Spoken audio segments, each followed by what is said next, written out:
ഗുരുവായൂർ തന്നെയാണ്. ഗുരുവായൂർ റെയിൽവേ സ്റ്റേഷൻ്റെ തൊട്ടടുത്തുള്ള തിരുവെങ്കിടാചലപതി ക്ഷേത്രത്തിലാണ്. കണ്ട, റെയിൽവേ സ്റ്റേഷൻ്റെ ഇപ്പുറത്താണ് കേട്ടോ ഈ ഒരു ക്ഷേത്രം വരുന്നത്.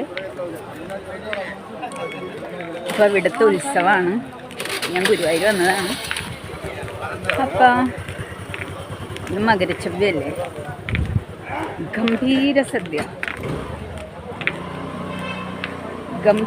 സദ്യ പ്രമാണിച്ച് പായസം കിട്ടിയില്ല എന്നുള്ള ഒരു വിഷമം മാറി. മകരച്ചൊവ്വയ്ക്ക് എനിക്ക് പായസം കിട്ടിയില്ല എന്ന് വിഷമിച്ചെടുക്കുമായിരുന്നു. പായസം കിട്ടിയില്ല.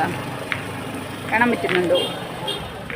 അരിപ്പായസമാണ്, അടിപൊളി.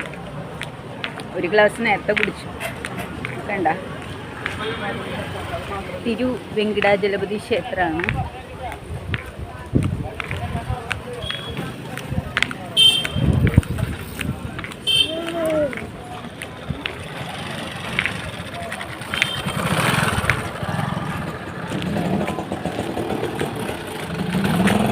വെങ്കിടാചലപതിക്ക് കേരളത്തിലുള്ള ഏക ക്ഷേത്രമാണെന്ന് തോന്നുന്നുണ്ട് ഇത്.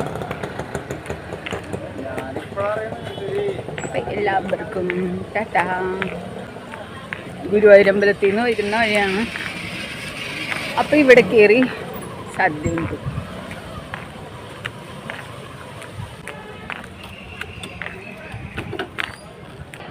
ആ കിടക്കുന്നതാണ് നമുക്ക് പോകാനുള്ള ഗുരുവായൂർ എറണാകുളം ട്രെയിൻ എന്ന് പറയുന്നത്.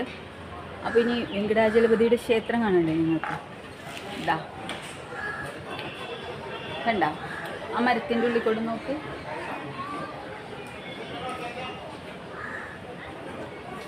ആ ബാനറൊക്കെ ഇട്ട് മറിച്ചിട്ടില്ലേ, അതാണ് കേരളത്തിലുള്ള ഏക തിരുവെങ്കിടാചലപതി ക്ഷേത്രം. കേരളത്തിൽ നമുക്ക് വെങ്കിടാചലപതി ക്ഷേത്രമുണ്ടെന്ന് അറിയാത്തവർക്കായിട്ടാണ് ഈ വീഡിയോ. കേരളത്തിലുള്ള ഒരേ ഒരു വെങ്കിടാചലപതിയുടെ ക്ഷേത്രമാണ് ആ കാണുന്ന ഗുരുവായൂരുള്ള തിരുവെങ്കിടാചലപതി ക്ഷേത്രം.